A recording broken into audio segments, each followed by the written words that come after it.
Hello? Hello? Hello? Hello? አቤት አቤት መምህር እግዚአብሔር ይመስገን አጠገብሽ የተከፈተ ነገር ካለ ዝጊው እሺ ይቅርታ አሁን ይሰማል እሺ እግዚአብሔር ይመስገን ስላገኘ በጣም ደስ ብሎኛል መምህር በስንት መከራ እሺ በጣም እየፈራሁ ነው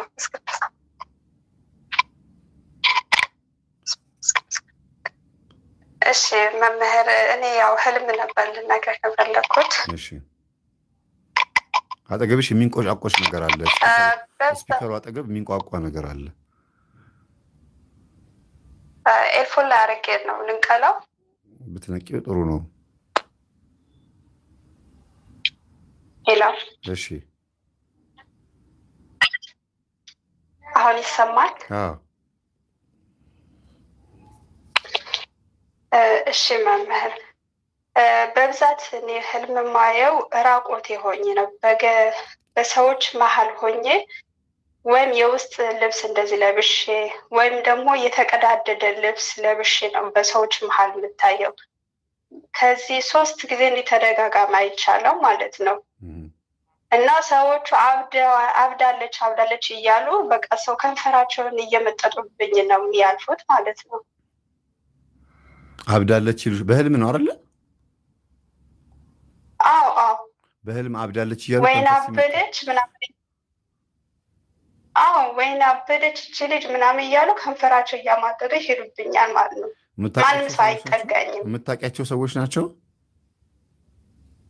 አላውቃቸውም እሺ ይሄን ብቻ ነው ያየሽው ሌላ ህልም ሳይሆን ሌላ ማለት ኖ ህልሙ ራሱ እዚህ ህልም ውስጥ ይሄን ብቻ ነው ወይ የምታስተውሹ በሌላ ቀን ደግሞ እንደዚህ ራቆቴ ሆኜ ግን የሆነ አይደለም እዚህ ህልም ውስጥ ሰዎች ሲስቁብሽ ብቻ ነው ወይ ያየሽው ሌላ ነገር ራስሽ ላይ ያየሽው የታዘብሽው ነገር አለ ወይ ምንም እኔ ራሱ ዝም ብዬ እንደዚህ ዞር አለሁኝ ግን ማለት እየሳቁኝ ከውስጥ ብቻ ፓንትነት ማጀት ነው እየለበስኩኝ ማለት ነው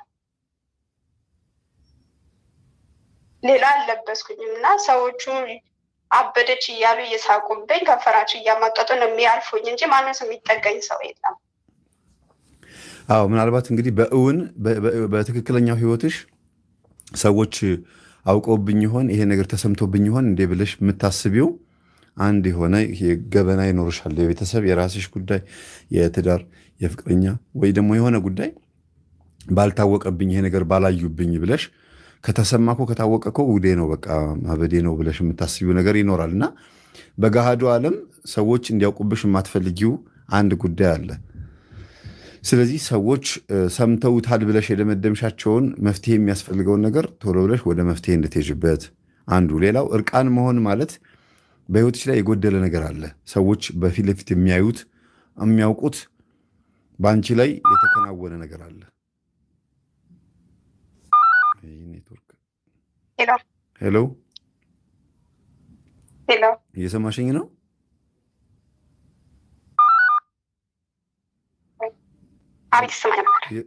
ሄሎ ቦታ ቀይረሽ ኔትወርክ ያለሽበት ቦታ እንዳይሆን እዛው ነኝ ያለሁት አልቀየርኩም እሺ በህልም ራቁት መሆን እና ደግሞ ሰዎች አይተውሽ ሲስቁብሽና ራስሽን ደግሞ በዛ መልኩ ማየት ማለት በጣም ከባድ የሆነ የስም መጥፋትም ይሁን የሆነ ውርደት አንዳንድ ነገሮች ሊመጣብሽ የሚችልበት ጉዳይ አለና አስተውዩ አንድ ነገር ከመወሰንሽ በፊት የሆነ ልትወስኝ ያሰብሽው ነገር ካለ ጥንቃቄ ልታደርግ የሚገባሽ ነገር አለ ማለት ነው እና በሰው ፊት መሳቂያ እንዳትሆኚ ምክንያቱም እዚህ ጋር ያስታወስኩት ባለቤቴን በጣም በስራ ሰነፍ ነው እና እንደውም ከእሱ ጋር መለያየት ምናምን እፈልጋለሁ የእሱ ይሁን እንደ በቃ በውስጤ የሆነ ተለያየ የሚል በውስጤ ያለ ምንድን ነው እሱ ስንፍናው? ስራ አይሰራም? ስራ አይወድም? አዎ በቃ ቢሰራ ምንም ነገር የሚይዘው ነገር የለም። በቃ ቁም ነገር የለውም መምህር። የሆነ ስንት ዓመታችን ነው፣ ምንም አይነት ቁም ነገር የለውም። ልትፈቺው አሰብሽ ታዲያ? እኔ በቃ አንዳንዴ እኔ ብለየውስ ምንድን ነው በቃ መቼም ሁሌ ያው ከሆነ የሰው ልጅ ለውጥ መቼም ያስፈልገዋል እና ምን ያደርግልኛል የማለት ስሜት አለ። እኔ በሰው ሀገር ነኝ ያለሁት፣ እሱ እዛ ሰርቶ የሆነ ነገር ካላገዘኝ እኔ ብቻ ሰርቼ ምን ጥቅም አለው? ያው ነው ምናምን እያልኩኝ በጣም አስባለሁ። እኔ የምለው እኔ እስከዛሬ በህይወት ዘመኔ ከውጭ ሀገር ብር ተልኮላቸው ኢትዮጵያ ውስጥ በውጭ ሀገር ብር የሚኖሩ ሰዎች ጤነኛና ቁም ነገረኞች ናቸው ብዬ አላስብም። አንድም ቀን የፈለገ ነገር ምንድነው በ100% ባልን 90% ከውጭ ሀገር ገንዘብ የሚላክላቸው ሰዎች እና በሰው እጅ ላይ ፈንድ የሚደረግላቸው ይሄ የውርስ ገንዘብ ያገኙ ከውጭ ገንዘብ የሚላክላቸው ከየትም ከአውሮፓ የሚሆን ከአረብ ሀገር የሚላክላቸው ሰዎች እኔ ጤነኞች ናቸው ብዬ አላስብም። ማለቴ በገንዘቡ ህይወታቸው ተበላሽቶ ነው ያለው። በቃ አብዛኞቹ ማለት ነው ህይወታቸው ድብልቅልቅ ያለባቸው ኢቭን ከእናት ሳይቀር አባት ሁሉ ሳይቀር እንደዚህ የሚላክ ገንዘብ የለመዱ ሰዎች ስራ ሰነፍ ነው የሚሆኑት። እና ትልኪያለሽ፣ ትሰጪዋለሽ፣ ገንዘብ አስገባያለሽ፣ ትሰጪዋለሽ እንዴ? አልልክለትም። ብቻ መንጃ ፈቃድ አወጣሁለት። እሱም ይኸውና ምንም ነገር አይሰራበትም። ሰርቶ በቃ ያባክና ምንም ነገር ለነገ ብሎ የሚይዘው ነገር የለም። በጣም ነው የሚያናድደኝ። በቃ የነገ ብሎ የሚያስበው ነገር የለም። ዛሬ ብቻ ተገኘ፣ ዛሬ ብቻ ነው በቃ ድፍትፍት የሚያደርገው። እና ይሄ ነገር በቃ አሰብኩኝ። አልወለድንም። ለምን? ያው እንደጋባን በ5 ወራችን ነው እኔ ወደ አረብ ሀገር የመጣሁኝ እና ያው አልቆየንም ከሱ ጋር ማለት ነው። ስለዚህ በሰርግ ነው ያገባችሁት? አዎ እንዲሁ ትንሽ ፕሮግራም በፊርማ ነው የተጋባ ነው። አሁን ያንቺ ራቁት ሆኖ መታየት ማለት ባልሽ ከአንቺ ጋር አለመሆኑ በውስጥ በፓንት ይቅርታ ለቃሉና ፓንት አይባልም ግን በውስጥ ልብስሽ ወይ በፓንት መታየትሽ ፓንት አድርገሻል አይደለም? ስትታይ የዛን ጊዜ ጡት መለሰን ፓንት አድርጌያለሁ። ይሄን ሀፍረት አለመገለጡ ራሱ አንድ ነገር ነው። ሰው እንግዲህ የቀረው እሱ ነው። ትዳርሽ መለያየቱ ነው። አብራችሁ አለመኖራችሁ የታወቀ ነው በሰው ፊት። ግን የቀረው ደግሞ ይሄኛው ፓርት ነው። የኔ የምትይው አንቺ ብቻ የምታውቂውን ሰውነትሽን የሚያውቀው ባለቤትሽ በቃ በዛ ፐርሰንት ያንን ሁለቱን ጨርቆች ከላይና ከታች ያረግሻቸው ጨርቆች ቢወልቁ ኖሮ ጥሩ አይደለም።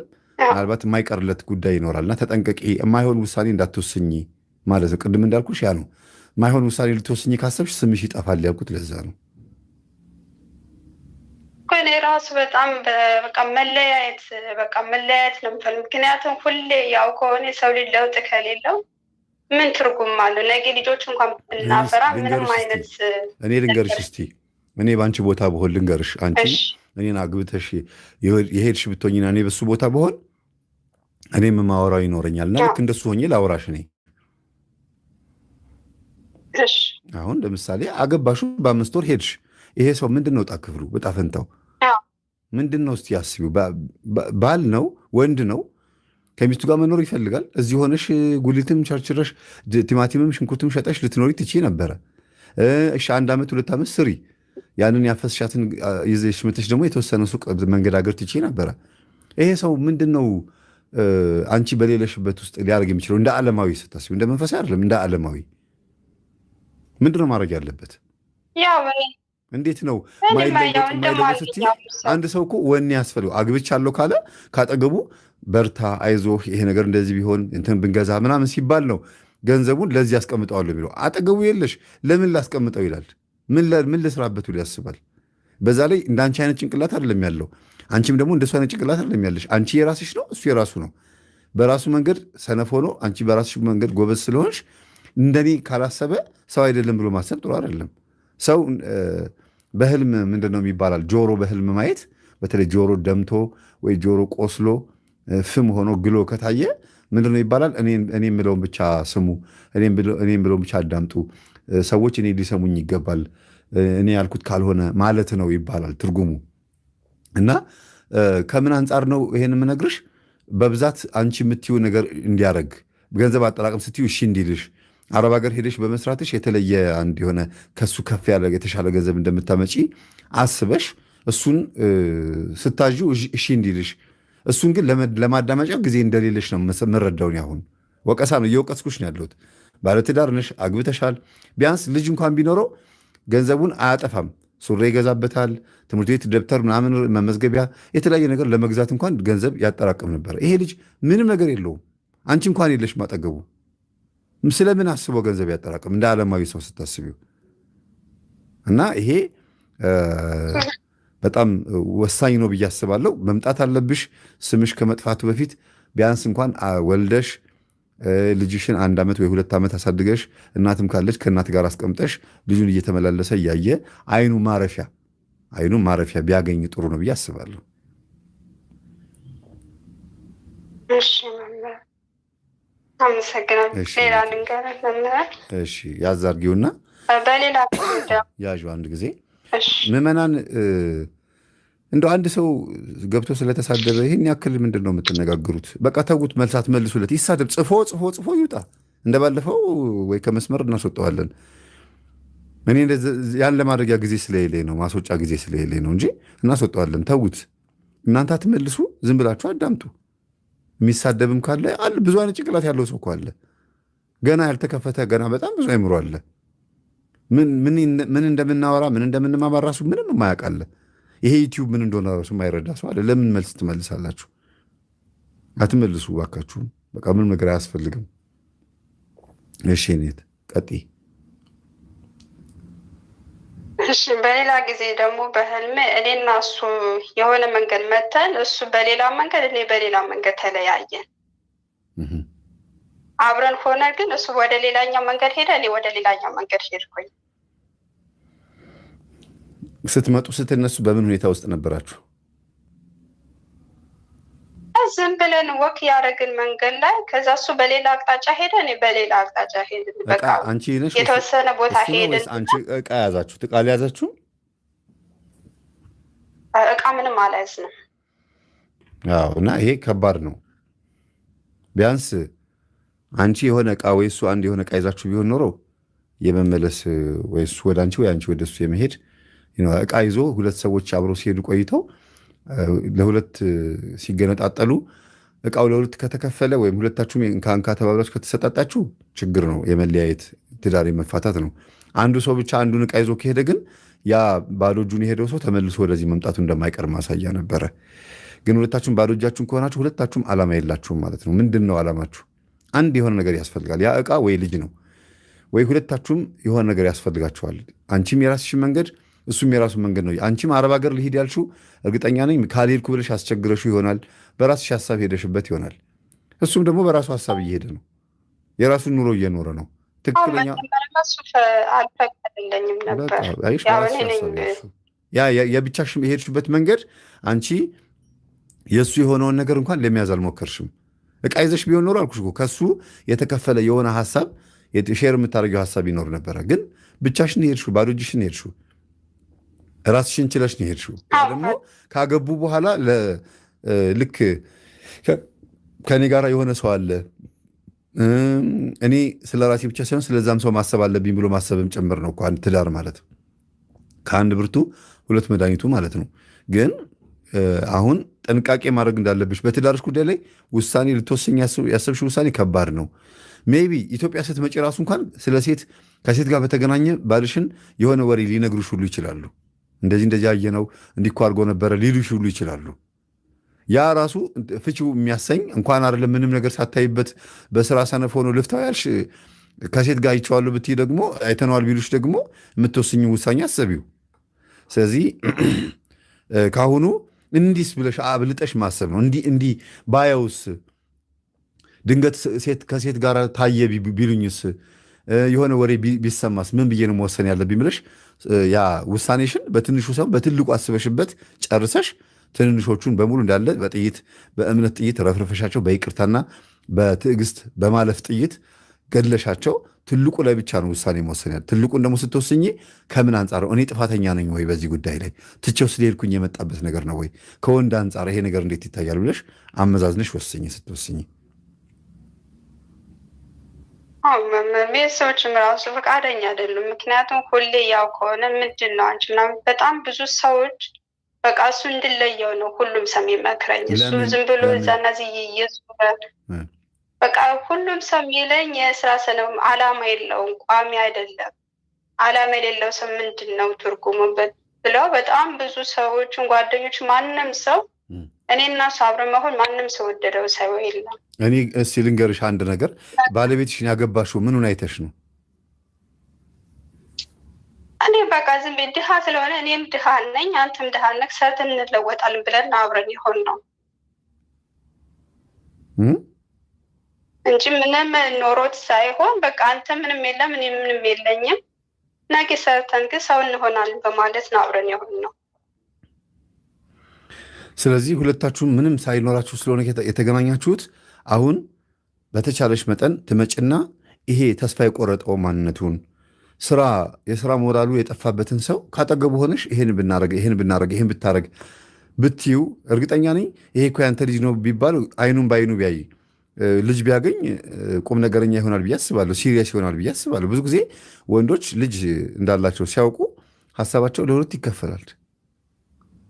ዝም ብሎ እንትን ይነዳ የነበረ ወንድ ብዙ ጊዜ ልጅ ሲወልድ ነው የሚስተካከለው። ይህን ባህሪ ስላወቁ መሰለኝ አንዳንድ ሴቶች አረገዝኩ ብለው የሚናገሩት ወይም ደግሞ ማርገዛቸውን ድንገት እንደ ወንድ እንደ ትዳር እንደ ማጥመጃም የሚጠቀሙት። ወንድ ምናልባት እንግዲህ ልጅ የሚወድ ከሆነ በተለይ የበለጠ ቶሎ የማሰብ እድሉ ይኖረዋል ብዬ አስባለሁ። እና አንቺም ጥፋተኛ ነሽ በዚህ ልጅ ኬርለስ መሆን በስራ ወይም ደግሞ ሰዎች እንደሚያዩት ይሄ ምን ይጠቅማል አሉሽ። እንግዲህ ሀብት ያለው ገንዘብ ያለው መኪና ያለው ቢሆን ደግሞ የሚጠቅም ሰው ነው ብሎ ነው የሚያስቡት። የዓለም ዳኝነት ይሄ ነው። ንጉሥ ዳዊትን እኮ ለንግስና የመረጠው አልነበረም፣ ወንድሞቹ ነበር የታጩት። ይሄኔ ሲያምር ሰውነቱ፣ ይሄኛው ደግሞ መልኩ ሲያምር፣ ይሄ ደግሞ ሰውነቱ ጡንቻው ሲያምር ብሎ ነቢዩ ሳሙኤልም በዛ ቦታ ላይ ያሉ ሰዎችም በሙሉ ወንድሞቹን ነበር የመረጡት። ግን እግዚአብሔር አልመረጣቸውም። ሌላ ልጅ አለ ሆይ ሲባል አዎ አንድ ልጅ አለ፣ ግን ትንሽ ልጅ ነው፣ እረኛ ነው ተባለ። እስቲ አምጣው ሲባል ሲመጣ ገና ነቢዩ ሳሙኤል እጅ ላይ ያለው የዘይት ተንተከተከ ነው የሚለው፣ ፈላ ነው የሚለው። እና በስጋ የተናቁ በውስጣቸው ግን መልካም የሆኑ ሰዎች አሉ። ቤተሰቦችሽ የጠሉት ወይም ደግሞ እንደው ቢረዳቸው አሁን ይጠሉታል። በገንዘብ ቢረዳቸው ቁም ነገር የለውም። አየሽ፣ እንደዛ ነው። አንቺ የወደድሽው ከነድህነቱ ከሆነ ሰዎች ከነድህነቱ ሊያከብሩት የሚገባ ማንነት ስብዕና እንዲኖረው ማስደረግ የምትችው አንቺም ጭምር ነሽ። አንቺ ሀብት እያለው አውቀሽው ወይም ደግሞ ገንዘብ ሀብት ንብረት እያለው አውቀሹ ዛሬ አንቺ አረብ ሀገር ከመጣሽ በኋላ ደክርቶ ወይም ድሃ ሆኖ ቢሆን ኖሮ አዎ ልክ ነሽ፣ ይሄ ሰው መቼም ቢሆን አይሻሻልም፣ ጨራሽ ወረደ ልትይ ትችያለሽ። አሁን እኮ በነበረበት ሌቭል ነው ያለው ይሄ ሰው። አገባ ትዳር የሚባለው ስምና ፎቶ ነው የቀረው ይሄ ሰው። አንቺ አጠገቡ የለሽም። ስለዚህ ወስኝ፣ አስቢበት። ስምሽ እንዳይጠፋ ጥንቃቄ አድርጊ። እርቃን መሆን በህልም ማየት ስም መጥፋት ማለት ነው በምትወስኝ ውሳኔ።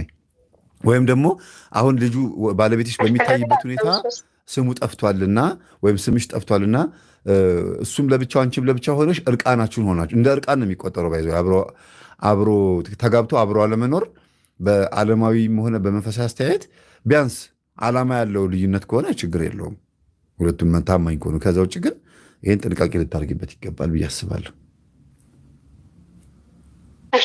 አመሰግናለሁ። ሰላም ሁኚ። አመሰግናለሁ። ሌላ ደግሞ በብዛት ሌላ ነበር ልጨምርልህ? እሺ፣ አጠራጊው ብዙ ሰዎች መግባት አለባቸው። ሁሉንም ህልምማ በሌላ ጊዜ ደግሞ በቃ እርጉዝ ሆኜ የሆነ እቃ ተሸክሜ ነው ማየው። በተደጋጋሚ ይሄን ነገር አያለው። አንዳንዴ ደግሞ ስወልድ ነው ማየው በህልሜ። እና ደግሞ ሌላው ደግሞ ምግብ እየበላሁ አያለሁኝ። ምግብ እየበላሁ አንድ ላይ ነው። ከማን ጋር? አዎ፣ በብዛት ምግብ እየበላሁ ብቻዬን ምግብ እየበላሁኝ አያለው። በሌላ ጊዜ ደግሞ እርጉዝ ሆኜ እቃ ተሸክሜ እየወለድኩ ራሱ አያለሁኝ። ቅድም የተናገርኩት ነው። እርጉዝ መሆን በሀሳብ መብሰልሰል ነው። በህልም እርጉዝ ሆኖ ማየት ማለት ውስጥሽ አንድ የሆነ ያመቅሹ ለሰው ማትናገሪ ወይም መናገር የሚገባሽ ግን ያላወጣሹ ሐሳብ አለ ሊያዋልድሽ የሚገባ ቀኑን ጠብቆ የሚመጣ ነገር ነው እርግዝና ማየት። ስትወልጂ ካየሽ ደግሞ ሐሳብሽን ልትገላገዩ ነው። የሆነ ቁርጥ ውሳኔ ሊወሰንልሽ ነው። የሆነ ፍርድ ሊበየንልሽ ነው። የሆነ ጭንቀትሽን ልትገላገይ ነው። ግን አውጩ ማለት ነው። አውጩ እርዳታ መቼም የምትወልድ ሴት ሰው ያስፈልጋታል አይደል? እንደዛ ነው። መብላት በህልም ተቃራኒ ነው። መብላት በህልም ተቃራኒ ነው። ብዙ ጊዜ ምግብን ሲበሉ ማየት ማለት የሆነ የተራብሽበት ጉዳይ አለና መጽሐፍ ይሁን ጸሎት ይሁን ከእግዚአብሔር በረከት ረድኤት ይሁን አይታወቅም። አንድ የተራብሽበት ጉዳይ አለ፣ አስቢበት ማለት ነው።